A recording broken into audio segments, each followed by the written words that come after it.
शांती. आज आहे 9/2/2024 ची मुरली. महावाक्य आहे, गोड मुलांनो, शिवजयंतीला तुम्ही खूप धूमधडाक्यात निराकार बाबांचे जीवनचरित्र सर्वांना ऐकवा.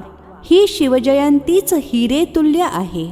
प्रश्न आहे, तुम्हा ब्राह्मणांची खरी दिवाळी केव्हा आहे आणि कशी होते?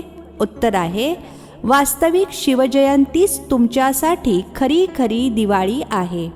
कारण शिवबाबा येऊन तुम्हा आत्मारूपी दिव्यांना जागृत करतात. प्रत्येकाच्या घरचा दिवा पेटतो, अर्थात आत्म्याची ज्योत जागृत होते. ते स्थूल दिवे पेटतात, परंतु तुमचा खरा दिवा शिवबाबांच्या येण्यामुळे जागृत होतो. म्हणून तुम्ही धूमधडाक्यात शिवजयंती साजरी करा. ओम शांती. गोड गोड रुहानी मुले शिवजयंती साजरी करतात आणि भारतामध्ये तर शिवजयंती साजरी करतातच. जयंती एकाची साजरी केली जाते, त्यांना मग सर्वव्यापी म्हणतात. आता सर्वव्यापीची जयंती तर होऊ शकत नाही. जयंती केव्हा साजरी केली जाते? जेव्हा गर्भातून बाहेर येतात. शिवजयंती तर जरूर साजरी करतात. आर्य समाजी सुद्धा साजरी करतात. आता तुम्ही साजरी कराल, अर्थात 2024मध्ये 88वी जयंती, म्हणजे जयंतीला 88 वर्ष झाली. जन्मदिवस तर सर्वांच्या लक्षात राहतो. अमक्या दिवशी हा गर्भातून बाहेर आला. आता शिवबाबांची तुम्ही 88वी जयंती साजरी कराल. ते तर आहेत निराकार, त्यांची जयंती कशी असू शकते? इतक्या मोठ्या मोठ्या व्यक्तींना निमंत्रण पत्र पाठवले जाते. कुणी एकाने तरी विचारले पाहिजे ना, की तुम्ही जयंती कशी साजरी करता? त्यांनी जन्म कधी आणि कसा घेतला? मग त्यांच्या शरीराचे नाव काय ठेवले?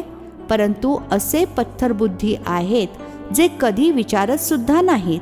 तुम्ही त्यांना सांगू शकता, ते आहेत निराकार, त्यांचे नाव आहे शिव. तुम्ही शाळीग्राम मुले आहात. तुम्ही जाणता या शरीरामध्ये शाळीग्राम आहे. नाव शरीराला दिले जाते. ते आहेत परम आत्मा शिव. आता तुम्ही किती धूमधडाक्यात कार्यक्रम ठेवता. दिवसेंदिवस तुम्ही धूमधडाक्यात समजावून सांगत असता की जेव्हा शिवबाबांची ब्रह्माच्या तनामध्ये प्रवेशता होते, तीच त्यांची जयंती म्हटली जाते. त्यांची तिथी तारीख कोणती असत नाही. म्हणतात, मी साधारण तनामध्ये प्रवेश करतो, परंतु केव्हा कोणत्या क्षणी ते सांगत नाहीत. तिथी तारीख दिवस इत्यादी सांगितले तर म्हणतील की अमुक तारीख, जन्मपत्रिका इत्यादी तर यांची असत नाही. वास्तविक सर्वात श्रेष्ठ जन्मपत्रिका तर यांची आहे. कर्तव्य देखील यांचे सर्वात श्रेष्ठ आहे. असे म्हणतात, परमेश्वरा तुझी महिमा अपरम अपार आहे. तर नक्की काही करत असतील. महिमा तर खूप जणांची गायली जाते. नेहरू, गांधीजी इत्यादी सर्वांची महिमा गातात. यांची अर्थात शिवबाबांची महिमा कोणी सांगू शकणार नाही. तुम्ही समजावून सांगता, ते ज्ञानाचे सागर, शांतीचे सागर आहेत. ते तर एक आहेत ना, मग त्यांना सर्वव्यापी कसे म्हणू शकता? परंतु काहीही समजत नाहीत. आणि तुम्ही साजरी करता, त्यामुळे कोणी विचारण्याचे धाडस सुद्धा करत नाहीत. नाहीतर विचारले पाहिजे. शिवजयंती साजरी केली जाते, महिमा गायली जाते, तर नक्की कोणी होऊन गेले आहेत. भक्त लोक खूप आहेत. जर सरकारला मान्य नसेल तर भक्तांची, साधूंची, गुरूंची तिकिटे सुद्धा बनवू नका. जसे सरकार तशी रयत, अर्थात प्रजा. आता तुम्हा मुलांना बाबांच्या बायोग्राफीविषयी, अर्थात जीवनचरित्राविषयी देखील चांगल्या प्रकारे माहीत झाले आहे. तुम्हाला जेवढा अभिमान असतो तेवढा बाकी कोणाला असू शकत नाही. तुम्हीच म्हणता शिवजयंती हिरेतुल्य आहे. बाकी सर्व जयंत्या कवडीतुल्य, अर्थात तुच्छ आहेत. बाबाच येऊन कवडीपासून हिरेतुल्य बनवतात. श्रीकृष्ण देखील बाबांमुळेच इतका श्रेष्ठ बनला, म्हणून त्याचा जन्म हिरेतुल्य म्हटला जातो. आधी कवडीतुल्य असणार, मग हिरेतुल्य बाबांनी बनवला आहे. या गोष्टी मनुष्य जाणत नाहीत. त्याला अर्थात श्रीकृष्णाला असा विश्वाचा राजकुमार कोणी बनवला, तर हे देखील समजावून सांगितले पाहिजे. श्रीकृष्ण जन्माष्टमी साजरी करतात. मुलगा तर मातेच्या गर्भातूनच बाहेर आला, त्याला टोपलीतून घेऊन गेले. आता श्रीकृष्ण तर विश्वाचा राजकुमार होता, मग त्याला भीती कशाची? तिथे कंस वगैरे कुठून आला?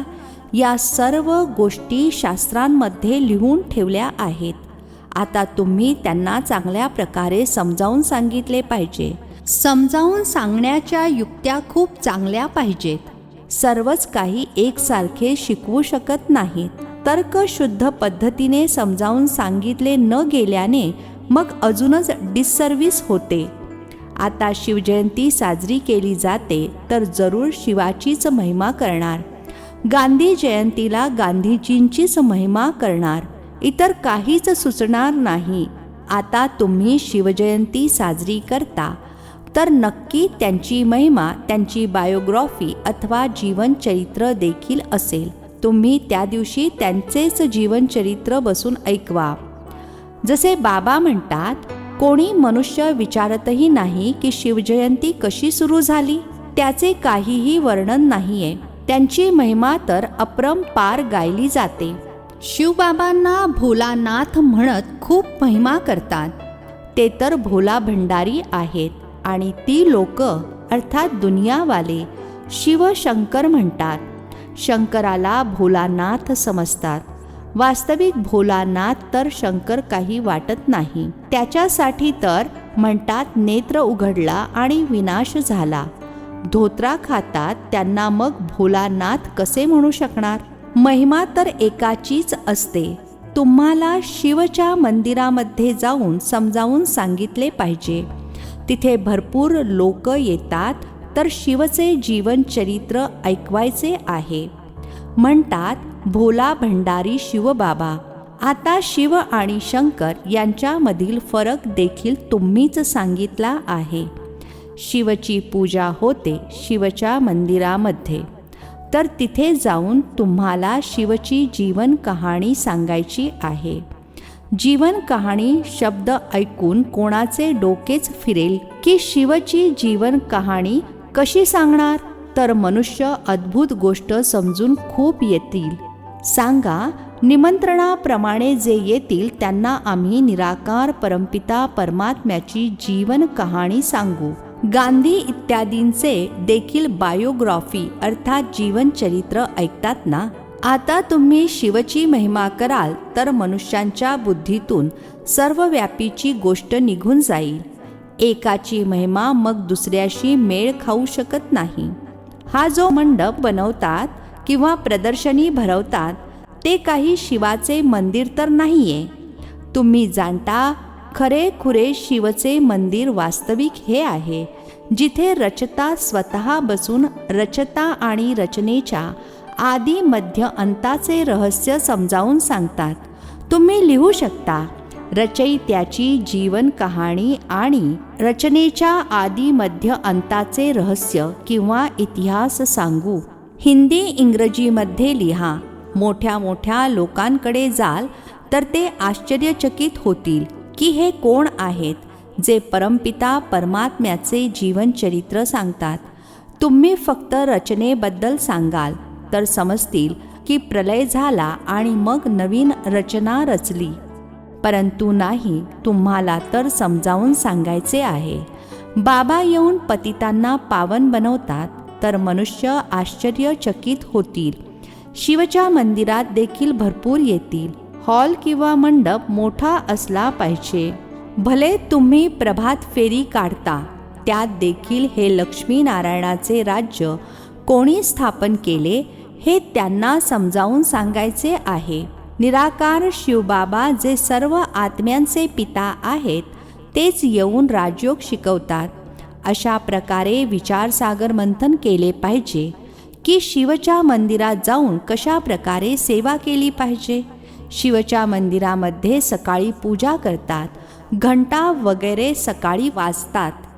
शिवबाबा देखील पहाटेच्या वेळी येतात. अर्ध्या रात्री म्हणणार नाही. त्यावेळी तुम्ही ज्ञानसुद्धा ऐकवू शकणार नाही, कारण मनुष्य झोपलेले असतात. तरीही रात्रीचा मनुष्यांना मोकळा वेळ असतो. दिवाबत्ती इत्यादीसुद्धा लागतात. उजेडसुद्धा चांगला केला पाहिजे. शिवबाबा येऊन तुम्हा आत्म्यांना जागे करतात. खरी दिवाळी तर ही आहे, प्रत्येकाच्या घरातील दिवा पेटतो, अर्थात आत्म्याची ज्योत जागी होते. ते तर घरामध्ये स्थूल दिवा पेटवतात, परंतु दीपावलीचा खरा अर्थ हा आहे. कोणाकोणाचा दिवा तर अजिबातच जागा होत नाही.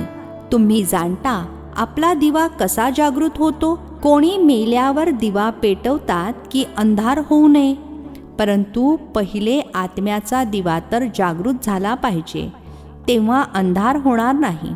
नाहीतर मनुष्य घोर अंधारामध्ये आहेत. आत्मा तर सेकंदात एक शरीर सोडून दुसरे घेते. यामध्ये अंधार इत्यादीची काही गोष्टच नाही. हा भक्ती मार्गातील रिवाज आहे. तूप संपल्यामुळे दिवा विझतो. अंधाराचा अर्थसुद्धा काहीच समजत नाहीत. पितरांना खायला घालण्याचा देखील अर्थ समजत नाहीत. पूर्वी आत्म्यांना बोलवत असत, काही विचारत असत. आता इतके काही करत नाहीत. इथे सुद्धा येतात, कधी कधी काही बोलतात. विचारा, तू सुखी आहेस? तर म्हणेल हो आहे. ते तर इथून जे जातील ते नक्कीच चांगल्या घरातच जन्म घेतील. जन्म जरूर अज्ञानीच्या घरामध्ये घेतील. ज्ञानीच्या घरामध्ये तर जन्म घेऊ शकणार नाहीत, कारण ज्ञानी ब्राह्मण तर विकारामध्ये जाऊ शकत नाही. तो तर पवित्र आहे. बाकी हो, चांगल्या सुखी घरामध्ये जाऊन जन्म घेतील. विवेक देखील म्हणतो, जशी अवस्था तसा जन्म. मग तिकडे आपला करिश्मा दाखवतात. भले शरीर छोटे आहे, त्यामुळे बोलू शकत नाहीत. थोडे मोठे झाल्यावर ज्ञानाचा प्रभाव जरूर दाखवतात. जसे काही जण शास्त्रांचे संस्कार घेऊन जातात, तर लहानपणापासूनच त्यामध्ये गुंतून जातात. इथून देखील ज्ञान घेऊन जातात, तर निश्चितच महिमा होईल. तुम्ही शिवजयंती साजरी करता, परंतु ते लोक काही अर्थ समजू शकत नाहीत. विचारले पाहिजे, जर ते सर्वव्यापी आहेत तर जयंती कशी साजरी करणार? आता तुम्ही मुले शिकत आहात. तुम्ही जाणता ते पिता देखील आहेत, शिक्षक देखील आहेत, सद्गुरू देखील आहेत. बाबांनी सांगितले आहे, शिख लोक सुद्धा म्हणतात, सत श्री अकाल आहेत. आता खरे पाहता अकाल मूर्त तर सर्व आत्मे आहेत, परंतु एक शरीर सोडून दुसरे घेतात, तेव्हा जन्म मरण म्हटले जाते. आत्मा तर तीच आहे. आत्मा 84 जन्म घेते. कल्प जेव्हा पूर्ण होते, तेव्हा स्वतः येऊन सांगतात की मी कोण आहे, मी कसा यांच्यामध्ये प्रवेश करतो, ज्यामुळे तुम्ही आपणहून समजून जाता. आधी समजत नव्हता. हो, परमात्म्याची प्रवेशता आहे, परंतु कशी, केव्हा झाली, परंतु कशी, केव्हा झाली, यापैकी काही समजत थोडेच होते. दिवसेंदिवस तुमच्या बुद्धीमध्ये या गोष्टी येत राहतात. नव्या नव्या गोष्टी तुम्ही ऐकत राहता. पूर्वी थोडेच 2 पित्यांचे रहस्य समजावून सांगत होता. सुरुवातीला तर जणू छोटी बाळे होती. आता सुद्धा बरेच जण म्हणतात, बाबा मी तुमचे 2 दिवसांचे बाळ आहे, इतक्या दिवसांचे बाळ आहे. समजता की जे काही घडते ते कल्पापूर्वीप्रमाणेच होते. यामध्ये खूप ज्ञान आहे. समजण्यासाठी देखील वेळ लागतो. जन्म घेऊन मग मरून सुद्धा जातात. 2 महिने 8 महिन्यांचे होऊन मरून सुद्धा जातात. तुमच्याकडे येतात, म्हणतात हे बरोबर आहे, ते आमचे पिता आहेत, आम्ही त्यांची संतान आहोत. हो हो म्हणतात. मुले लिहितात देखील, खूप प्रभावित होतात. मग बाहेर गेला आणि खलास, मेला. परत येतच नाही तर काय होणार? एक तर शेवटास येऊन रिफ्रेश होईल, नाही तर प्रजेमध्ये येईल. या सर्व गोष्टी समजावून सांगायच्या आहेत. आपण शिवजयंती कशी साजरी करतो? शिवबाबा कशी सद्गती देतात? शिवबाबा स्वर्गाची सौगात घेऊन येतात. स्वतः म्हणतात, मी तुम्हाला राजयोग शिकवितो, विश्वाचा मालक बनवितो. बाबा तर आहेतच स्वर्गाचे रचयिता, तर जरूर स्वर्गाचाच मालक बनवतील. आम्ही त्यांचे जीवनचरित्र सांगतो. कशी स्वर्गाची स्थापना करतात, कसा राजयोग शिकवतात ते येऊन शिका. जसे बाबा समजावून सांगतात तसे मुले समजावून सांगू शकत नाहीत काय? यासाठी खूप चांगला समजावून सांगणारा पाहिजे. शिवच्या मंदिरामध्ये खूप छान साजरी करतात, तिथे जाऊन समजावून सांगितले पाहिजे. लक्ष्मी नारायणाच्या मंदिरामध्ये जर शिवची जीवन कहाणी ऐकवाल तर कोणालाही आवडणार नाही, लक्षात येणार नाही. मग त्यांच्या बुद्धीमध्ये चांगल्या प्रकारे बसवावे लागेल. लक्ष्मी नारायणाच्या मंदिरामध्ये खूप येतात, त्यांना लक्ष्मी नारायण राधे कृष्णाचे रहस्य समजावून सांगू शकता. त्यांची वेगवेगळी मंदिरे असता कामा नये. श्रीकृष्ण जयंतीला तुम्ही श्रीकृष्णाच्या मंदिरामध्ये जाऊन समजावून सांगाल. कृष्णच गोरा, कृष्ण सावळा असे का म्हटले जाते? म्हणतात खेड्यातला मुलगा. खेड्यात तर गायी बकऱ्या चरवत असतील ना. बाबांना अर्थात ब्रह्मा बाबांना जाणीव होते की मी देखील खेड्यातला होतो. ना टोपी ना चप्पल. आता आठवते आहे मी काय होतो, मग बाबांनी प्रवेश केला आहे. तर हे बाबांचे लक्ष सर्वांना मिळावे की शिवबाबांची आठवण करा, तेच सद्गती दाता आहेत. तुम्ही रामचंद्रांची जीवन कहाणी सांगू शकता. केव्हापासून त्यांचे राज्य सुरू झाले, किती वर्ष होते, अशा प्रकारे विचार आले पाहिजेत. शिवच्या मंदिरामध्ये शिवची बायोग्राफी अर्थात जीवन चरित्र सांगावे लागेल. लक्ष्मीनारायणाच्या मंदिरामध्ये लक्ष्मीनारायणाची महिमा करावी लागेल. रामाच्या मंदिरामध्ये जाल तर रामाची जीवन कहाणी ऐकवाल. आता तुम्ही पुरुषार्थ करत आहात देवी देवता धर्म स्थापन करण्याचा.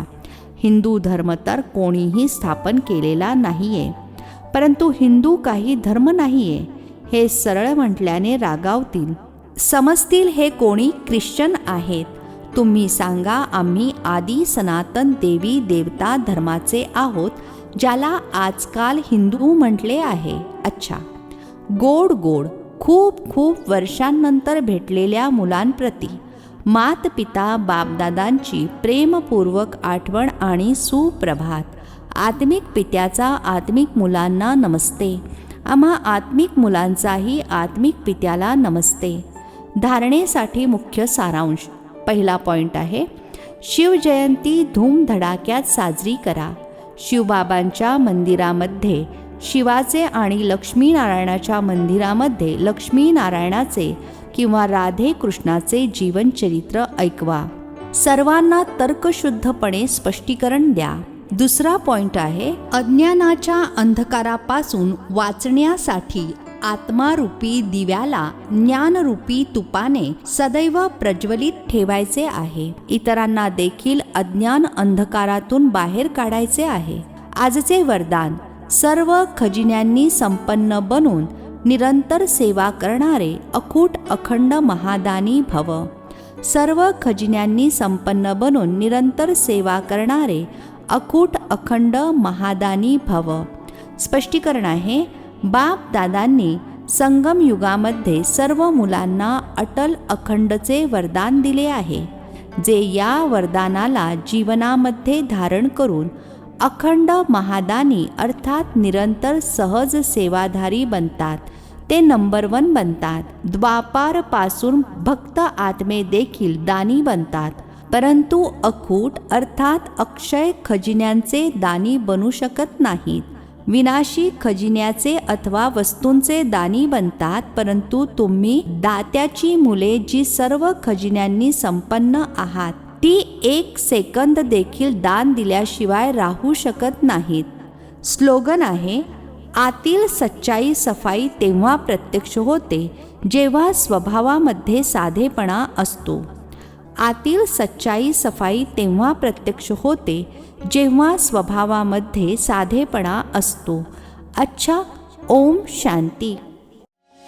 नवनवीन मराठी व्हिडिओज प्राप्त करण्यासाठी सबस्क्राईब करा मराठी गॉडलीवूड चॅनलला.